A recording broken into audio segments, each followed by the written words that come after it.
आज मैं नई कहानी सुनाने जा रही हूँ। सती पीठ फुलरा माँ और भोलेनाथ कृष्णा भगवान को कहानी सुनाने जा रही हूँ। इस कहानी को आप लोग ज़रूर सुनिएगा।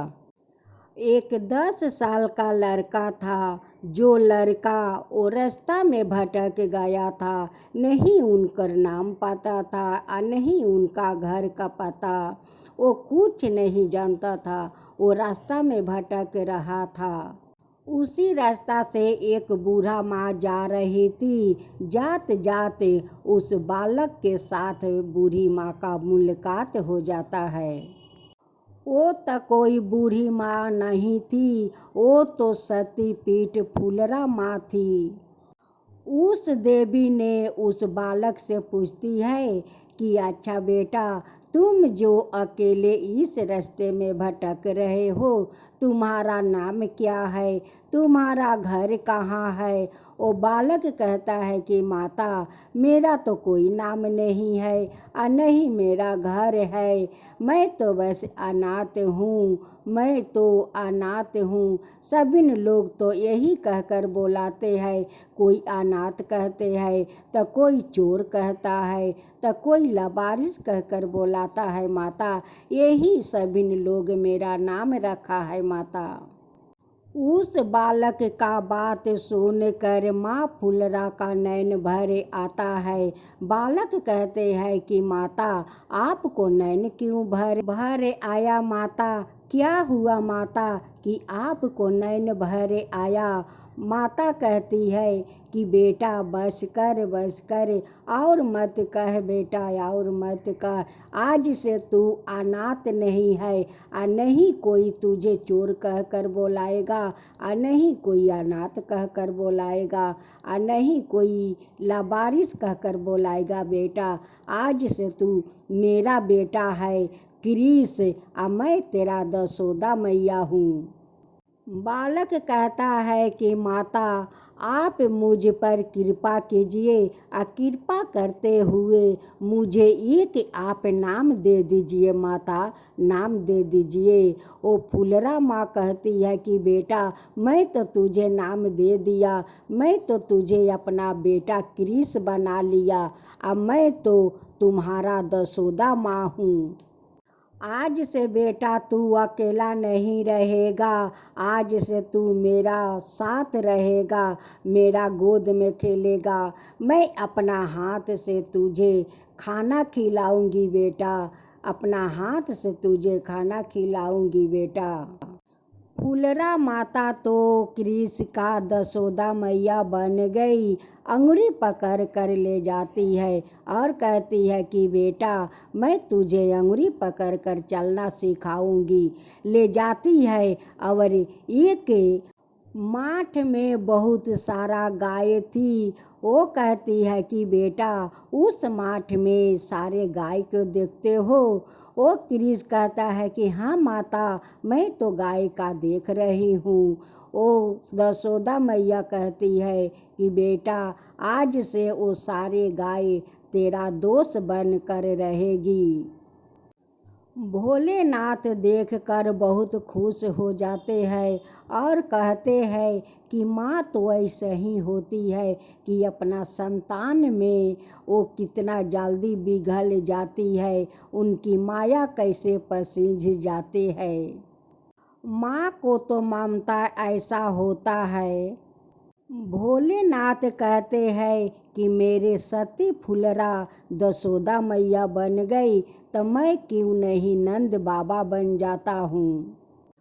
भोलेनाथ नंद बाबा बन जाते हैं और सारे गैया को सेवा करते हैं, उनकी दूध दूहते हैं और दूध को दशोदा मैया दही माखन बनाती है।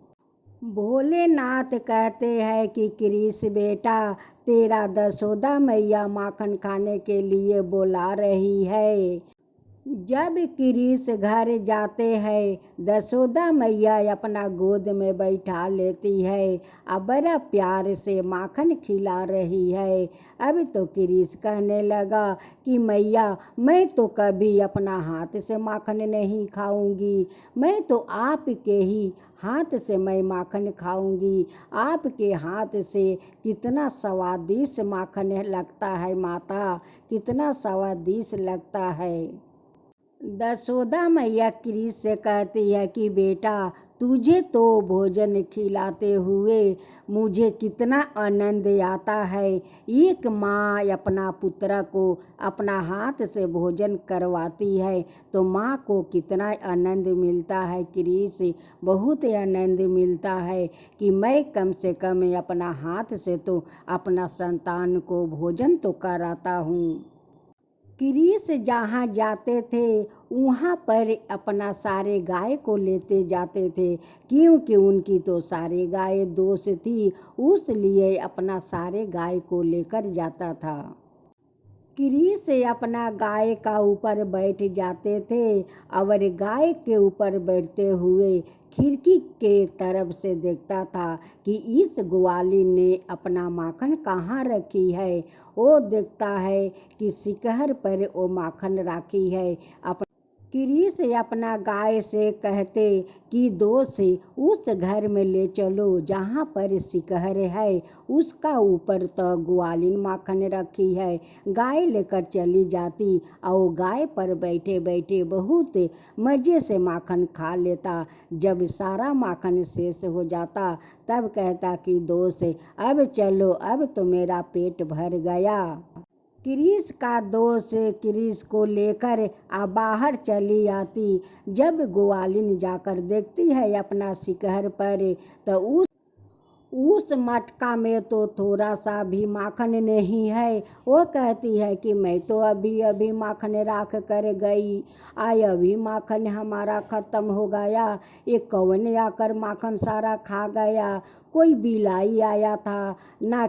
कृष्णा सारे गाय से कहते हैं कि दोस्त मेरा पेट तो माखन से भर गया, लेकिन तुम लोग का तो मैं कुछ नहीं खिलाया। कृष्णा अपना सारे दोस्तों से कहते हैं कि दोस्त चलो उस खिड़की के पास चलो, देखता हूँ कि उस घर में क्या चीज़ मिलता है। कृष्णा अपना गाय से कहते हैं कि दोस्त आप मुझे पीठ पर उठाओ, अब मैं उस खिड़की के तरफ से देखता हूँ कि उस घर में क्या बनता है। गाय तो किरीस को अपना पीठ पर उठा लेती है और वो खिड़की के पास से देखता है कि उस घर में एक ग्वालिन बहुत सारा रोटी बना रही है। उस ग्वालिन रोटी बनाकर बाहर चली जाती है और किरीस उनकी घर में आस्ते देखन ढुक जाते हैं और सारा रोटी का बर्तन लेकर बाहर चले आते हैं और सभी ने अपना दोस्तों को रोटी खिला देते हैं। उनकी बर्तन फिर से आपस जाकर राख आते हैं। जब ग्वालिन आती है तो कहती है कि अभी अभी तो मैं इतना सारा रोटी बना कर गई, मेरा रोटी कौन उठा कर लेकर चला गया? ये तो गुरु नहीं आया। इस रसोई घर में तो गाय नहीं आ सकती है और नहीं रोटी खा सकती है। इतना सारा रोटी गया तो गया कहाँ? उनकी एक पड़ोसिन आती है और कहती है कि बहन क्या हुआ? वो बहन कहती है कि क्या होगा, देखिए मैं एक कटौती रोटी बनाया और एक भी रोटी नहीं है, सारा कटौती खाली है। उस पड़ोसिन कहती है कि मैं भी तो काल बहुत सारा माखन निकाल कर मैं शिखर पर रख दिया और पानी भरने चले गए, आकर देखता हूँ कि शिखर का मटका तो कि उस मटके में थोड़ा सा भी माखन नहीं है, सारे माखन खा चुका था। अब तो सबिन ग्वालिन अपना घर के अंदर बैठे हुए पहरा दे रही थी कि आज देखता हूँ कि कौन चोर आता है रोटी चोराने और माखन चोरा कर खाने, कौन चोर आता है। किसी ग्वाली ने मटके में माखन निकाल कर सामने रख देती है तो किसी ग्वाली ने कठौती में रोटी बना कर रख देती है कि ये माखन खाने तो जरूर चोरे आएगा, रोटी चोराने तो जरूर चोरे आएगा। सभी लोग अपना घर में छुप कर वो देख रही थी। आस्ते देखन कृष्णा आते हैं अपना सारे गाय को लेकर आ माखन खा लेते हैं आ रोटी के कटौती उठा कर ले जाते हैं आ सारे गाय को खिलाते हैं। उस समय ग्वालिन जाकर कृष्णा को पकड़ लेती है। सारे ग्वालिन पकड़ कर दशोदा मैया का पास ले जाती है और कहती है कि देखो दशोदा, तेरा तो बेटा बहुत चोर है। हम लोग का कटौती का रोटी सारा उठाकर अपना गाय को खिला देता है आ माखन तो खुद खा लेता है। आ चोर रोज रोज जाकर माखन और रोटी चोरा लेता है। देखो अपना बेटा को बांध कर रखो, नहीं तो हम लोग का बहुत परेशान करके रखा है। नंद बाबा कहते हैं कि क्या हुआ ग्वालिन, क्या हुआ? वो कहते हैं कि आपका कृष्णा देखिए हम लोग का घर से रोटी चोरा कर गाय को खिलाता है और माखन तो खुद खा जाता है। दशोदा मैया कहती है कि कृष, ये लोग का रोटी चोरा कर क्यों तुम अपना गाय को खिलाते हो? ये लोग के माखन खुद चोरी करके क्यों खाते हो? हम लोग के घर में देखो कितना सारा माखन है, फिर भी तू उन लोग का घर में जाकर माखन चोरा कर खाते हो, रोटी चोरा कर गाय को खिलाते हो। ये ठीक नहीं है कृष्णा, ठीक नहीं है।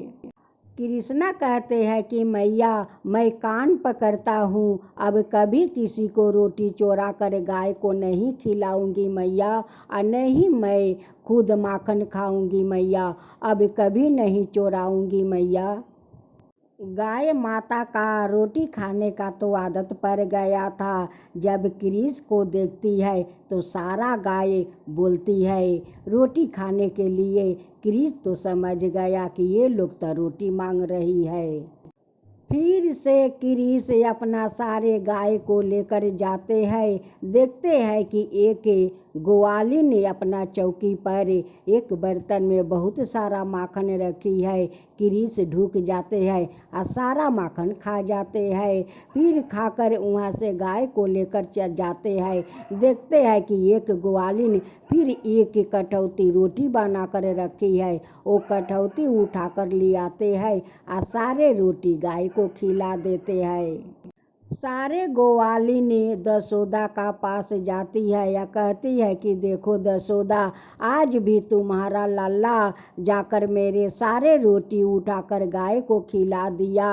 दूसरा ग्वालिन कहती है कि हाँ दशोदा, मेरा तो सारे माखन जाकर तुम्हारा लाला ने खा लिया।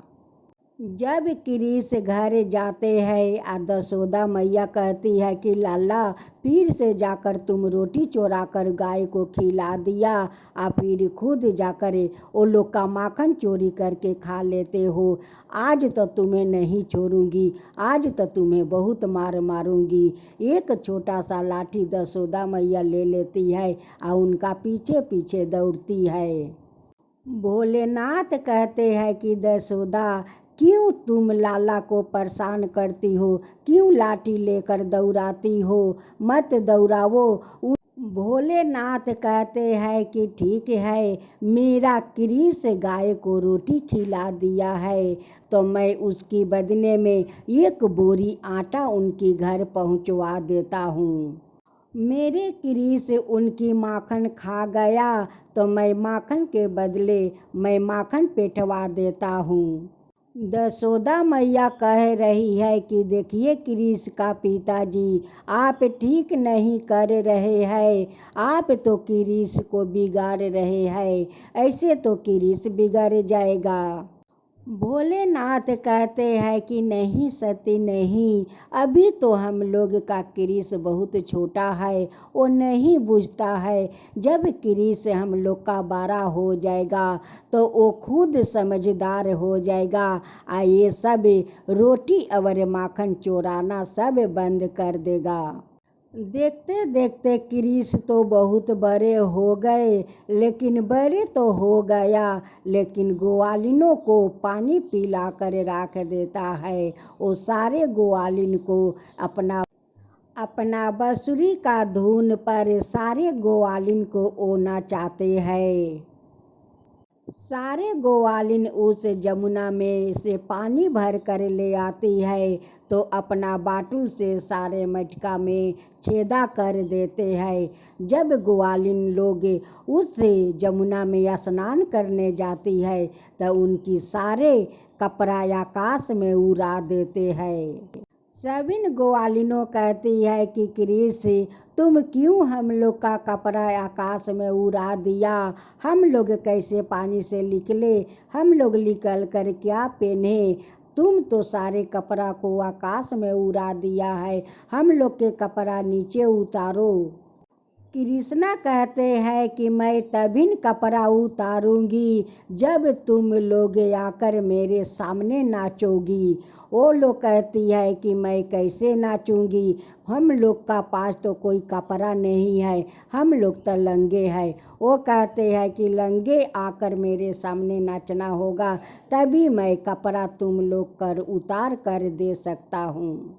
कृष्णा तो कम रंगीला नहीं था, वो तो अपना बांसुरी का धुन पर सारे ग्वालिन ऐसे ही आकर वो कृष्णा के सामने नाचने लगी। तभी न जाकर कृष्णा आकाश से कपड़ा उतारते हैं और सभी ग्वालिन को देते हैं। कृष्णा अपना शाखाओं के साथ और सखियों के साथ रास रचाने लगे।